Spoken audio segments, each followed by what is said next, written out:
Do you think tax law is boring? Well, stay tuned, because I'm going to share with you the exciting story of the Soviet spy in CIA clothing and the United States tax court judge. You're not going to want to miss it.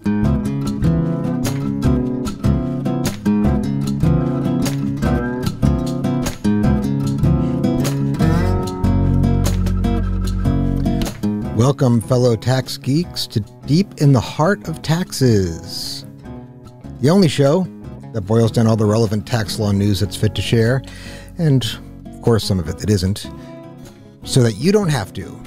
I'm your host, Jack Manhire. I'm Carrie Fawkes. And I'm Dr. Kyle. And here are your headlines. Jack. Yes, Carrie. Jack, before you start the headlines, I have one thing. What? Go ahead. It's kind of a private matter. That's fine. Go ahead. What do you have to say?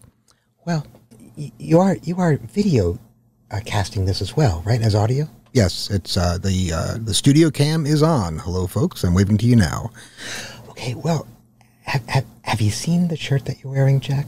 What? It's just a T-shirt. Why? What? Why? What are you talking about? Well,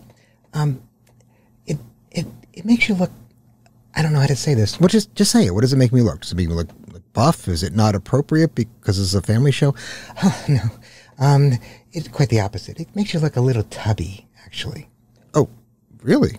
Wow. Well, yeah, Jack. I mean, for a man in his late 60s, you've got to watch your diet a little bit more. Late 60s? I mean, Kyle, I just turned 50 this year. I am not in my late 60s. Nothing's wrong with being in your late 60s, but I am not in my late 60s. Really? I mean, Jack, I'm 85 years old, and I look better than you. I'm sorry, sir. I could have sworn that perhaps you were, in your more mature age. No, I'm not. I just turned 50, okay? Well, I think you just someone who ages quickly. Yeah, I'm sorry. I'm not going to get frustrated about this because I have had this before. Somebody I used to work with, remember, once asked or once made the comment that after he had met my wife, he said, "Oh, I didn't realize that you were so much older than your wife." I think his exact words were, "I didn't realize how much younger your wife was than you." Now, my wife is not even 2 years younger than I am, maybe a year and a half, okay? And she has been blessed with what one of my other friends has called appearing ageless. She still looks like she does in college. And we, as many of you know, we have 9 children, and almost everybody that meets her and finds that out goes, "Well, you don't look old enough to have 9 children." So yes, she looks very, very young. But we're very, very close in age. I just happen to, I guess, I look older than her. Well, I don't think that it's just that you look older than her, Jack. You look old. Oh, I don't know if I always looked old. Well, I mean, as long as I've known you. Yeah, well, Carrie, we met in D.C., if you remember. Oh, no, I remember. Yeah, all I have to say, and for everybody that works in Washington, D.C. and loves it, I apologize. This is my personal opinion only, but D.C. sucks. D.C. sucks. I hated working in D.C. I had a 2.5-hour commute each way, 5-hour commute back and forth. But not only that, forget about the infrastructure problem. Let me put it this way. If somebody some archaeologist discovered that under L'Enfant Plaza or under the National Mall or heck, even under the IRS's headquarters building at 1111, that they found the gateway to hell, I would not be surprised. Not in the least, because I've found DC to be such a soul-sucking place. And I swear I aged 15 years and 5 there when I went to DC. Well, that certainly would explain the way you look, Jack. Well, thanks, Dr. Kyle. But anyway, let's move off this, okay? I'm 50 years old, 50 years old. Okay, I get it, Carrie. I will maybe wear a different shirt. Well, or you could actually walk or something like that and not eat so many hot dogs. Okay, and I'll watch my diet too. I got it. Thank you for the filial correction. I really appreciate it. Well, the thing is now we don't have time for the headlines. Now the show's run over, and I want to get to the story of the spy and the tax court judge. So, thank you very much. Well, folks, and those are your headlines. Okay, as always, the headlines portion of the show is the hopefully more entertaining portion. The role of Jack Manhire was played by me, Jack Manhire. The role of Attorney Carrie Fawkes was played by me, Jack Manhire. And the role of Dr. Tyler Kyle was played by me, Jack Manhire. But let me know what you really think about, let me know what you think about things like DC. If you've worked in DC before, if you've been in DC before, if you've just spent time in DC for work or for pleasure, what do you think about it? I found it soul-sucking. It was something that I couldn't explain. It just affected me physically and psychologically in the many years that I worked there. But what do you think? Let me know in the comments below. Tell me what you think about DC. Is it a soul-sucking swamp? Is it the city on the hill? Let me know. So let's get into a really interesting tax story. Professor Keith Fogg from Harvard Law School was nice enough to share on his blog, Procedurally Taxing, the story of a Soviet spy in CIA spy clothing and the tax court judge. Now, this is the case of Aldrich Ames. It was a fairly famous case that ended up in the tax court as a civil matter in 1999. But Ames was a CIA employee.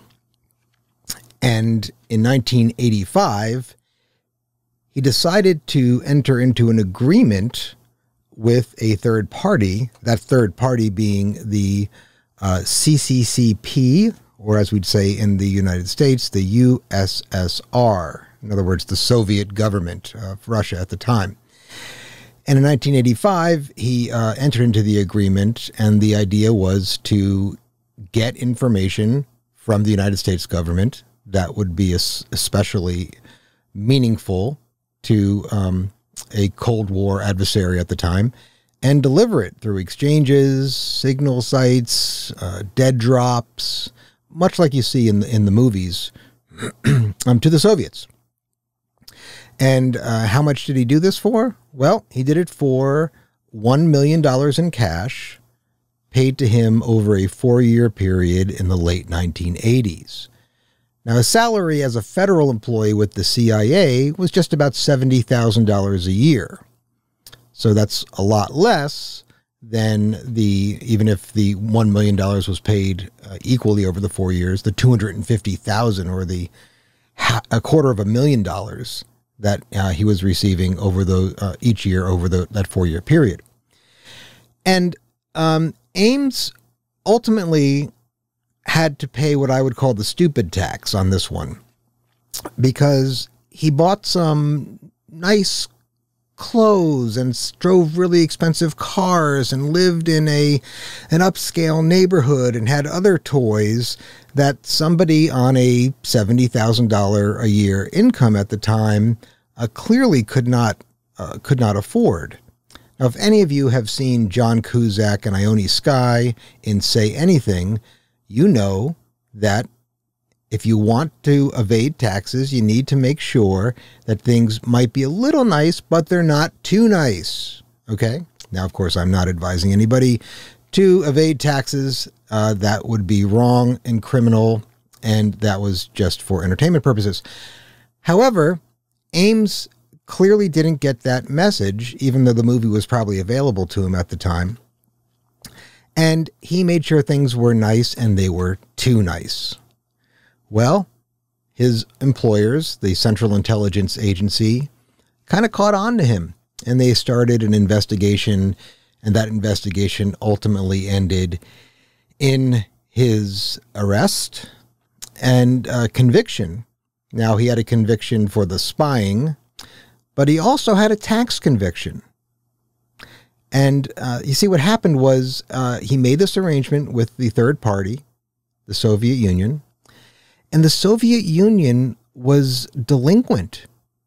They didn't issue Ames a Form 1099 at the end of the years that he was getting these taxes, getting these payments. They didn't issue him a 1099. That is really unconscionable, isn't it? Well, because poor Ames didn't get a 1099, I mean, you know, he forgot to include that $1 million over 4 years on his tax returns. And so just like Al Capone, the United States government, when they were prosecuting Ames, decided to include the tax evasion crime as well. The tax evasion crime, like Capone, was pretty much, you know, said and done. Okay.